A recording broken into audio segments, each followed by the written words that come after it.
Good morning friends, welcome to the prelims booster session. आज का पहला टॉपिक है टिrzepatide। ये टॉपिक आपके सोशल इश्यूज़ के लिए इम्पॉर्टेंट है। तो एक एक्सपर्ट कमेटी है इंडिया के ड्रग रेगुलेटर CDSCO की, उन्होंने ग्रीन लाइट दे दी है वेट लॉस ड्रग टिrzepatide को। तो ये ड्रग जो है वो फाइनल रेगुलेटरी अप्रूवल कुछ टाइम में जो है वो रिसीव कर लेगा जब रिकमेंडेशन को रिव्यू किया जाएगा। और उसके बाद जो है US बेस्ड एली लिली जो कि ड्रग मेकर है टिrzepatide का, वो अपना प्रोडक्ट इंडियन मार्केट में इंट्रोड्यूस कर पाएगा। तो अगर हम देखें तो वेट लॉस ड्रग्स जो हैं खासकर यूरोप और US में बहुत अच्छा ओबेसिटी का ट्रीटमेंट बनकर सामने आए हैं। US FDA ने वैगोवी समाग्लूटाइड और ज़ेपबाउंड जो कि टिrzepatide है, ये क्रॉनिक वेट मैनेजमेंट के लिए एडल्ट्स में यूज़ करना शुरू किया हुआ ऑलरेडी। ठीक है। तो समाग्लूटाइड और टिrzepatide ड्रग्स जो हैं ये इंजेक्टेबल होते हैं और ये स्मॉल प्रोटीन्स यूज़ करते हैं जो कि आपके नेचुरली अकरिंग हार्मोन्स के लेवल्स को बूस्ट करता है, जैसे कि GLP-1, जिससे कि आपका बॉडी में जो है वेट कंट्रोल किया जाता है। ब्रेन और डाइजेस्टिव ट्रैक्ट पर इम्पैक्ट करके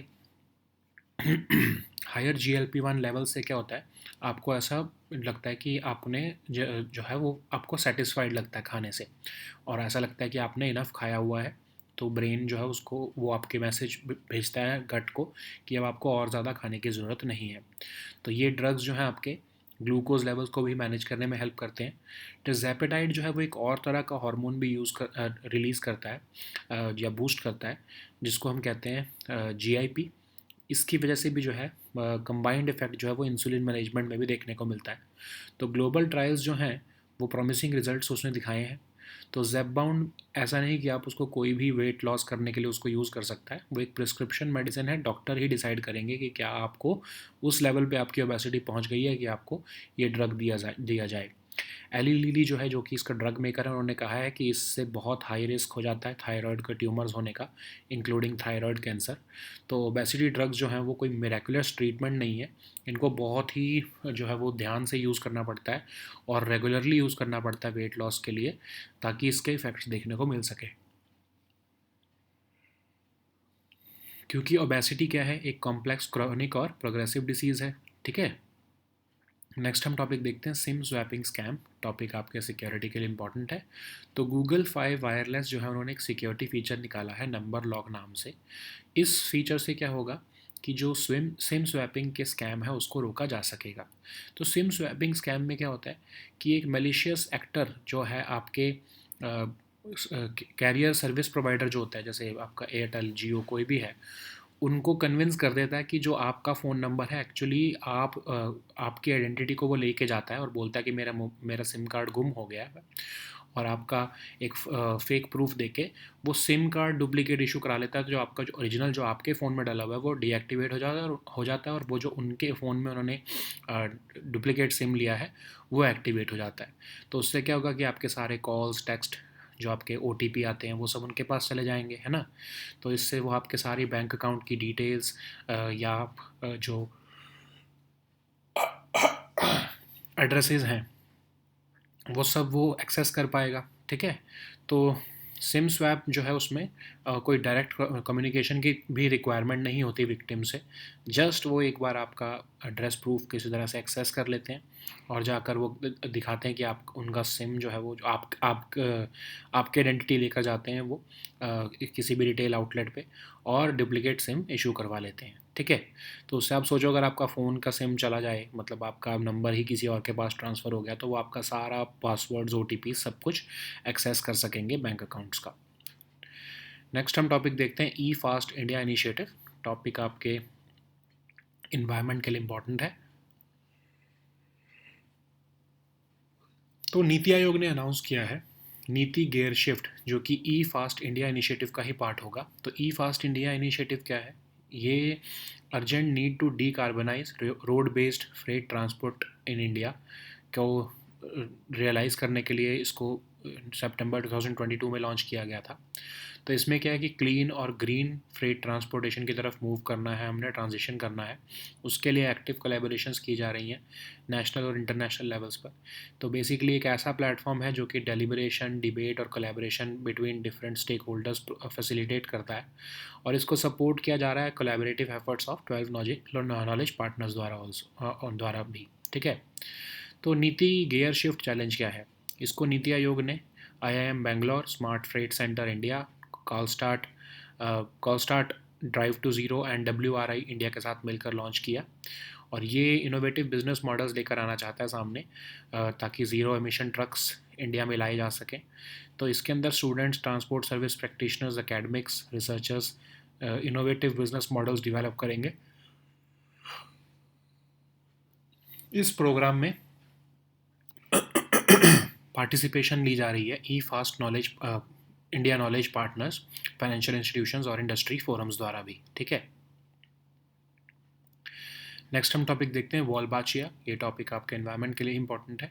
तो रिसर्चर्स हैं शेनयांग एग्रीकल्चर यूनिवर्सिटी चाइना द्वारा, चाइना के, उन्होंने जो है एक पेपर पब्लिश किया है कि वॉलबाचिया बैक्टीरिया कैसे मैनिपुलेट करता है वैस्प एनकार्सिया फॉर्मोसा को, ताकि वो जितने भी मेल्स हैं उनसे उनको छोड़ा जा सके। तो वॉलबाचिया क्या है? एक कॉमन टाइप ऑफ बैक्टीरिया जो इंसेक्ट्स में देखने को मिलता है। लगभग 6 इंसेक्ट्स, हर 10 में से 6 इंसेक्ट्स में जो है ये बैक्टीरिया आपको देखने को मिल जाएगा। ऑफ कोर्स, लेकिन ये लोगों को या एनिमल्स को इन्फेक्ट नहीं कर पाता है। तो एनकार्सिया फॉर्मोसा क्या है? ये एग्रीकल्चर साइंटिस्ट के लिए बहुत ही इंटरेस्टिंग होते हैं, क्योंकि ये एक efficient way to control white flies होते हैं। तो ये वास्प क्या करते हैं, जो निम्फ्स या फिर लार्वे कहते हैं जिनको हम वाइट फ्लाइज के, उनके ऊपर अपने एग्स ले राउंड कर देते हैं। फिर वो एग्स जब हैच होते हैं तो लार्वे जो है वो पेनिट्रेट कर जाते हैं उन निम्फ्स को, ठीक है, वाइट फ्लाइज के, और उनके टिश्यूज़ पर फीड होने लगते हैं, और जैसे जैसे बड़े होते हैं उससे ही प्रोसेस में वो निम्फ को किल कर देते हैं, तो वाइट फ्लाइज किल हो जाती हैं। ठीक है। नेक्स्ट हम टॉपिक देखते हैं national geophysical research institute. Topic again important है एनवायरनमेंट के लिए। तो एक टीम ऑफ साइंटिस्ट है नेशनल जियोफिजिकल रिसर्च इंस्टीट्यूट की। उन्होंने डिस्कवरी की है एंशियंट कनेक्शन बिटवीन इंडियन सब कॉन्टिनेंट और अंटार्कटिका। तो नेशनल जियोफिजिकल रिसर्च इंस्टीट्यूट एक रिसर्च लेबोरेटरी है CSIR की, 1961 में बनाया गया था इसको। मल्टी डिसिप्लिनरी एरियाज़ में ये रिसर्च कर रही है अर्थ सिस्टम के और उससे इंटरलिंक्ड सब सिस्टम्स की।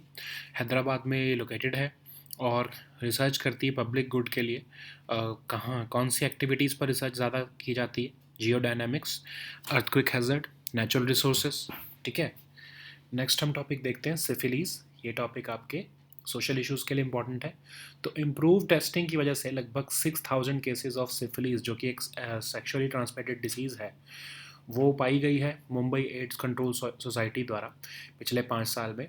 तो सिफिलीज़ एक सेक्शुअली ट्रांसमिटेड इन्फेक्शन है जो कि सीरियस हेल्थ प्रॉब्लम्स कर देती है अगर आप उसको ट्रीट नहीं करते हो तो एक बैक्टीरिया से होती है, ट्रैपोनोमा पैलिडम।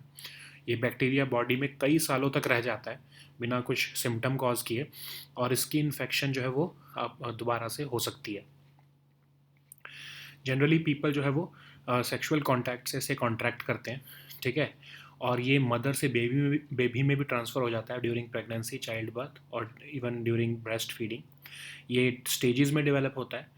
सिम्टम्स वेरी करते हैं अलग अलग स्टेज पर, और ये ऑफन पेनलेस सिम्टम्स होते हैं।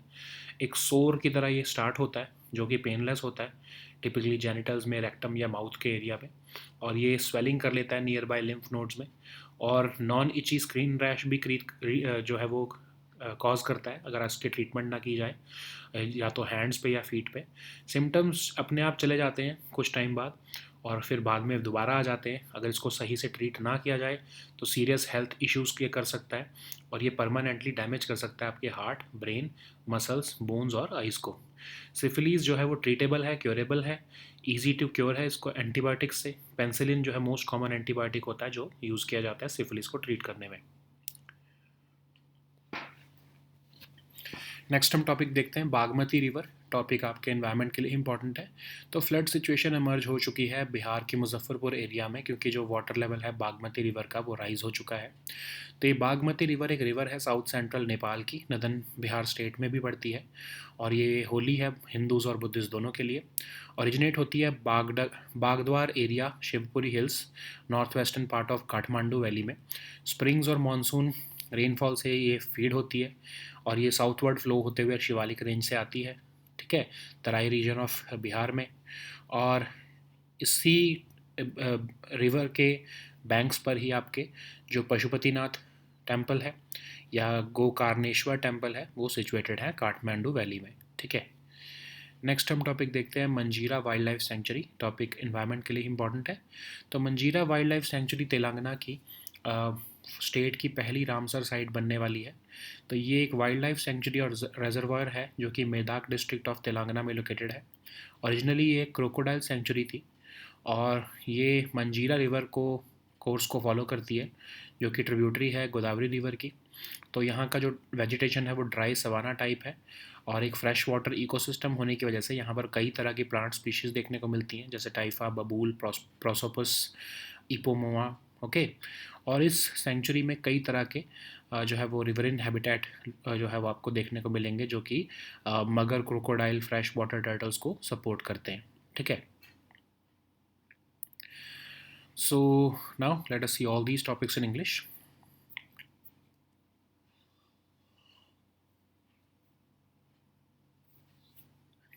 So the first topic is tirzepatide. This topic is important for your social issues. So recently, an expert committee of India's drug regulator CDSCO has given the green light to the weight loss drug tirzepatide. So this drug will receive the final regulatory approval after the recommendation will be reviewed, and this will enable its maker, the US-based Eli Lilly, to introduce this product to the Indian market. So the weight loss drugs have been a game changer for obesity treatment in recent years, especially in the US and Europe. So US FDA has approved Wegovy, that is semaglutide, and Zepbound, that is tirzepatide, for chronic weight management in adults. So semaglutide and tirzepatide both are administered as injections under the skin, and they are basically polypeptides, which are the small proteins who boost the levels of naturally occurring hormones like the GLP-1, which helps in controlling weight through brain and digestive tract. So higher GLP-1 levels means this will trigger the sensation of satiety, which means the feeling of being satisfied and having had enough to eat in the brain. So these drugs also help to manage the glucose levels, especially the tirzepatide, which also boosts the second hormone called the GIP. And global trials of Zepbound, in which Indians have also participated well, has yielded promising results. Okay, so what are the side effects or limitations of this drug? So of course it is a prescription medicine and it cannot be used for cosmetic weight loss. There are several side effects like nausea, diarrhea, vomiting, constipation, abdominal pain, and indigestion, and most importantly there is high risk of thyroid tumors. Even the manufacturer of this drug is accepting that it can include it can cause even thyroid cancer. So obesity drugs are not one time miraculous treatment for weight loss, and they need to be used regularly for the weight loss and other effects to last, because obesity is not a one time thing. It is a complex, chronic and progressive disease, okay, which has to be managed throughout one's life. So the next topic is SIM swapping scam. This topic is important for your security section. So Google Fi Wireless has introduced a security feature called number lock. This new feature will empower the users to take feature empowers users to take control and prevent a growing cybersecurity threat called SIM swapping. Under SIM swapping, what happens is that a malicious actor convinces your carrier to transfer your phone number to a new SIM card in their possession. So this can grant them access to your calls, texts, two-factor authentication codes. So in this case, what happens is that the fraudsters first take your personal details like phone number, bank account details, and addresses with the help of phishing or wishing. Then they visit a mobile operator's retail outlet, posing them as you with forged ID proof, and then they report a fake theft of your SIM card, and then they attain a duplicate SIM. So once they attain a duplicate SIM and your original one stops working, what would happen is that all the passwords and OTPs will start going to them, and they would be able to access your bank accounts easily. Okay. So the next topic is eFast India initiative. This topic is important for your environment section. So recently Niti Aayog has announced the launch of Niti Gear Shift Challenge as part of the eFast India initiative. So eFast was born from the recognition that there is an urgent need to decarbonize road-based freight transportation in India. So that's why it was launched in September 2022. So the aim is to galvanize that transition towards cleaner and greener freight transportation. This platform facilitates active collaborations at both national and international levels. So this is a platform which facilitates deliberation, debates, and collaboration between different stakeholders, and it is being supported by the collaborative efforts of 12 knowledge partners. So what is Niti Gear Shift Challenge? It was launched by Niti Aayog in collaboration with IIM Bangalore, Smart Freight Center India, CalStar Drive to Zero, and WRI India. So this is basically a hackathon which is aimed to foster innovative business models for the adoption of zero emission trucks in India. So this challenge invites students, transport service practitioners, academics, researchers to develop innovative business models which can address financial, technical, and operational challenges in the adoption of electric trucks. So this program has already garnered participation from eFast India knowledge partners, financial institutions, and industry forums. So the next topic is Wolbachia. This topic is important for your environment section. So researchers from Shenyang Agriculture University of China have published a paper in the journal Current Biology showing that Wolbachia bacteria had manipulated the wasp Encarsia formosa to entirely get rid of its males. So Wolbachia is a common type of bacteria found in insects. Approximately 6 out of 10 insects around the world have Wolbachia, but of course this bacteria cannot make people or animals sick. So what is Encarsia formosa? It is of interest to agriculture scientists because it provides an efficient way to control white flies.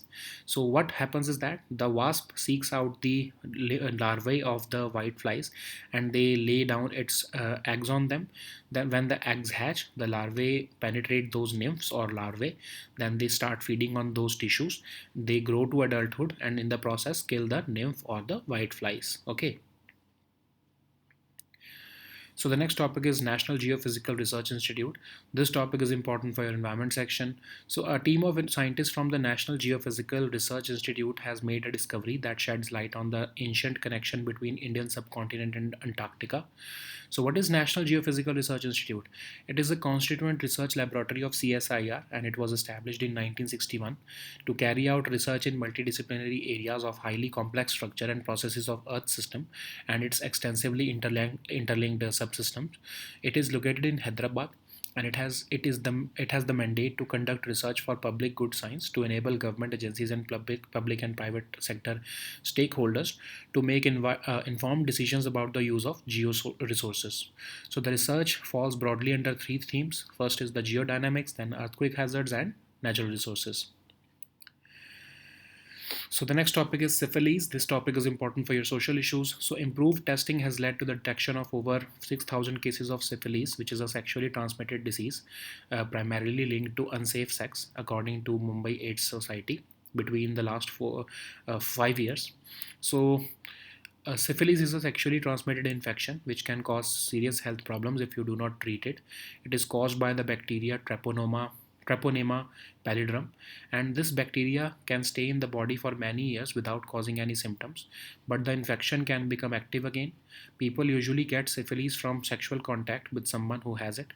It can also pass from the mother to baby during pregnancy, childbirth, and sometimes through breastfeeding also. Syphilis develop in stages, and the symptoms vary with each stage, and it is often painless. This disease starts as a sore, which is often painless and typically appears on the genitals, rectum, or mouth. Sometimes it causes swelling in nearby lymph nodes. If you do not treat it, syphilis usually causes a non-itchy skin rash, often on your hands and feet. Many people do not notice symptoms for years. Then symptoms can go away and come back also. If left untreated, it can permanently damage your heart, brain, muscles, bones, and eyes. And it is treatable and curable. It can be easily cured with antibiotics, especially during early stages. And penicillin is the most common used medication for syphilis. So the next topic is Bagmati River. This topic is important for your environment section. So flood situation has emerged in Bihar's Muzaffarpur area because the water level of Bagmati River has risen. So Bagmati is a river in south central Nepal and northern Bihar state, and it is considered holy by both Hindus and Buddhists. It originates from the Bagdwar area of Shivpuri Hills, located in the northwestern part of Kathmandu Valley. It is fed by springs and monsoon rainfall, and it flows southward through the Shivalik range. And it continues across the plains of Tarai into Bihar. The most important temples are the Pashupatinath temple, which is located on the banks of this holy river, and similarly there is Gokarneshwar temple, which is also located north of the Kathmandu Valley. Okay. So the next topic is Manjira Wildlife Sanctuary. This topic is important for your environment section. So Manjira Wildlife Sanctuary in Telangana is undergoing a study to potentially become the state's first Ramsar site. It is a wildlife sanctuary and a reservoir located in the Medak district of Telangana. Originally it was a crocodile sanctuary, but today it has more than 70 species of birds.